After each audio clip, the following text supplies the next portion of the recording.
Olá, continuando a resolução da SPSESC, prova de 2017, prova de Física, questão 23. O espelho retrovisor de um carro e o espelho em porta de elevador são geralmente espelhos esféricos convexos. Para um objeto real, um espelho convexo gaussiano forma uma imagem, e esse espelho também, além de ser um espelho esférico convexo, ele é do tipo gaussiano. Isso daqui significa que o ângulo de abertura do espelho, que vou chamar aqui de alfa, tem que ser menor ou igual a 10 graus, aproximadamente. Isso daqui garante nitidez para as imagens formadas por este espelho. Para obter as propriedades da imagem formada pelo espelho esférico convexo, eu fiz a seguinte ilustração. Então aqui nós temos um espelho esférico convexo, aqui os seus elementos, no centro de curvatura, o foco, também chamado de foco virtual, o vértice e o eixo principal. Aqui essa seta verde na vertical representa um objeto real. Para a gente obter a imagem, a gente precisa de dois raios. Eu vou estar usando aqui dois dos raios especiais. O raio R1 é um raio que é paralelo ao eixo principal. Esse raio, ao incidir na superfície do espelho, ele vai ser refletido. O raio refletido, a direção dele passa pelo foco do espelho. Então, para mim desenhar aqui o raio refletido, eu vou partir do foco. Então, partindo do foco, a gente teria algo desse tipo. Como o raio não passa aqui para trás do espelho, ele é totalmente refletido na superfície, eu vou estar tracejando aqui esse segmento aqui para enfatizar que isso daqui é só um prolongamento da direção do raio refletido. Ou seja, o raio não vem até o foco e volta. Bom, agora a gente precisa do segundo raio para obter a imagem. Eu estou usando aqui o R2, que é um dos raios especiais também. Esse raio está incidindo perpendicular à superfície do espelho. Nessa condição, a direção do raio refletido ela vai passar pelo centro de curvatura do espelho. Então a gente tem o seguinte, a gente parte aqui do centro de curvatura e traça esse raio, que ficaria algo assim. Aí novamente, né, deste lado aqui não passou o raio, então eu vou tracejar aqui para enfatizar que isso daqui é só um prolongamento da direção de propagação do raio refletido, que nesse caso coincide com a direção, né, do raio incidente.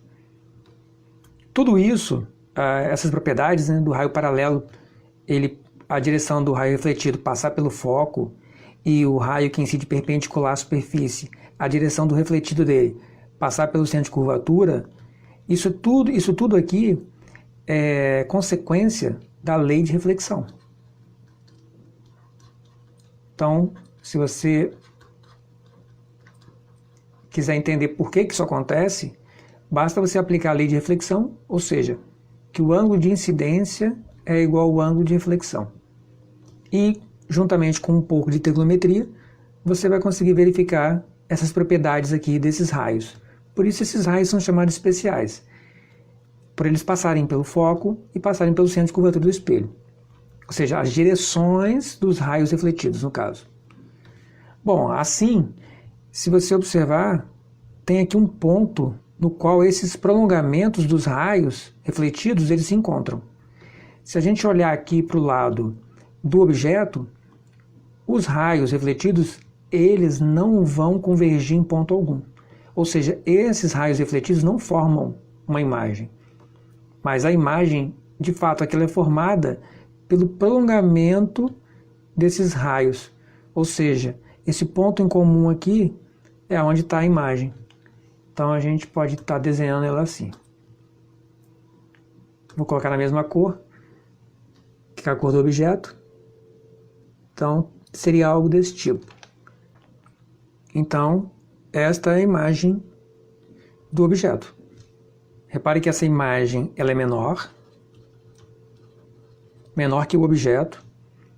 Ela é virtual, porque ela não é formada pelos raios de luz de fato, mas sim pelo prolongamento deles. O prolongamento deles dá um ponto no qual essa imagem aqui é gerada. Essa coisa de virtual, ela vem do seguinte: Não é possível, por exemplo, você colocar uma tela e projetar a imagem sobre essa tela.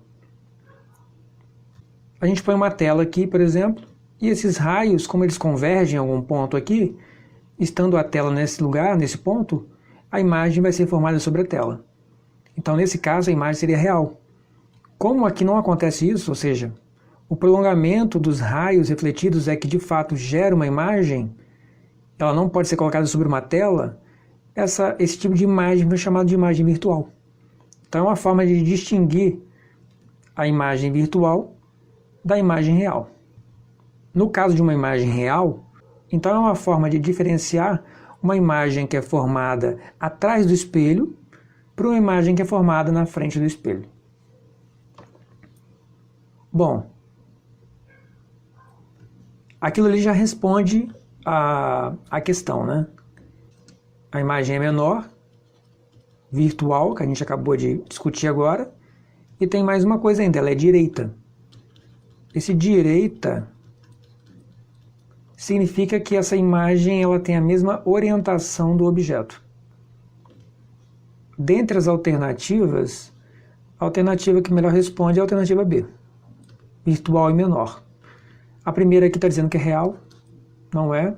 A C também diz que é real e diz que é maior. A gente vai ver daqui a pouco que não pode ser maior. Não é real, a gente já sabe, é virtual. Virtual, ok, invertida. Não, ela é direita, então não pode ser. Real e direita. Real não, direita sim, ok. Esta outra figura aqui, essa outra ilustração, ela vai mostrar para a gente que a imagem vai ser sempre menor e direita. Bom, é a mesma ilustração que eu usei antes, só que eu acrescentei o quê?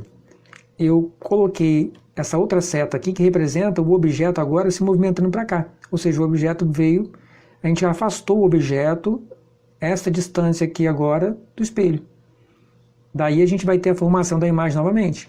Então, esse raio aqui, ó, ele continua sendo como o R1, ou seja, paralelo ao eixo principal. Eu estou usando os mesmos raios especiais para criar, para obter a imagem, né? Então, vem aqui, ó, paralelo ao eixo principal, a gente já sabe que a direção do refletido vai passar pelo foco, então não mudou nada com relação a isso. Quanto ao raio R2, ele vai mudar bastante, porque olha só, nós tínhamos antes o raio R2 aqui, passando pelo centro de curvatura, a direção do raio refletido. Agora, esse mesmo raio especial, né, ele não passa mais por aqui, né? Ele sai do objeto, ele vai incidir perpendicular à superfície do espelho, entretanto ele vai incidir em um outro ponto, consequentemente vai mudar a direção. Então agora ele está incidindo mais embaixo, porque o objeto está mais afastado, daí o raio refletido tem a mesma direção do raio incidente, passando pelo centro de curvatura, então ele volta, então aqui está o raio refletido, e o encontro agora, o ponto de encontro dos prolongamentos do raio refletido por R1 e por R2 passa a ser aqui, ó, o que gera essa imagem que está mais afastada do espelho e menor ainda do que a imagem anterior. Então, com isso daqui, cada vez que você afastar o objeto, você vai ter uma imagem cada vez menor e cada vez mais distante do vértice do espelho. Se você pegar esse objeto agora e aproximar ele, o que vai acontecer é que você vai ter uma imagem intermediária.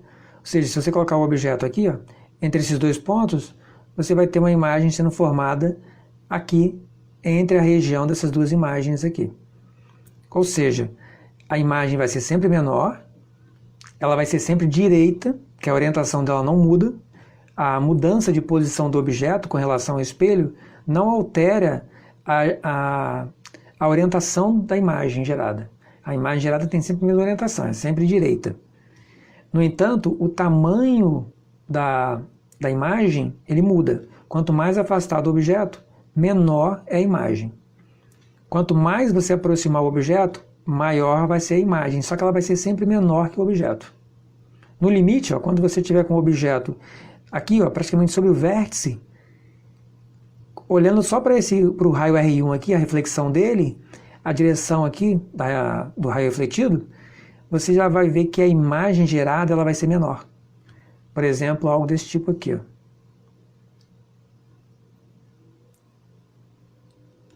Então, nós, em qualquer situação, mesmo nessa situação limite aqui, se aproximando o máximo possível aqui do espelho, a imagem gerada vai ser menor que o objeto. Por outro lado, no limite, quando o objeto estiver bem afastado do espelho, o raio R2 ele vai ser praticamente paralelo ao eixo principal. Com isso, a imagem vai ser formada sobre o foco. Ou seja, ela vai ser a menor possível, mas ela ainda vai continuar sendo direita e também virtual, né? Porque vai estar sendo formada atrás do espelho.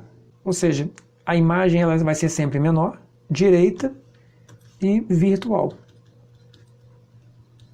Ou seja, ela é sempre formada aqui atrás, ou seja, o prolongamento das direções dos raios refletidos é que gera a imagem, nunca os próprios raios refletidos, porque eles divergem. Então assim fica bem claro, né, que esse tipo de espelho só forma um tipo de imagem, menor, direita e virtual. Bom, espero que tenha ficado clara a explicação. Me desculpe se eu me alonguei um pouco. A ideia é que, embora seja de resolver os problemas, mas a gente não pode simplesmente resolver o problema como se eu estivesse num concurso. Porque eu não estou num concurso público. Eu estou resolvendo uma questão e a ideia é resolver explicando, detalhando, né? Mostrando por que tal coisa acontece de tal forma, etc. Então, obrigado por assistir. Se ainda não é inscrito, se inscreva. Se você gostou, curta. Se já é inscrito, compartilhe e até a próxima.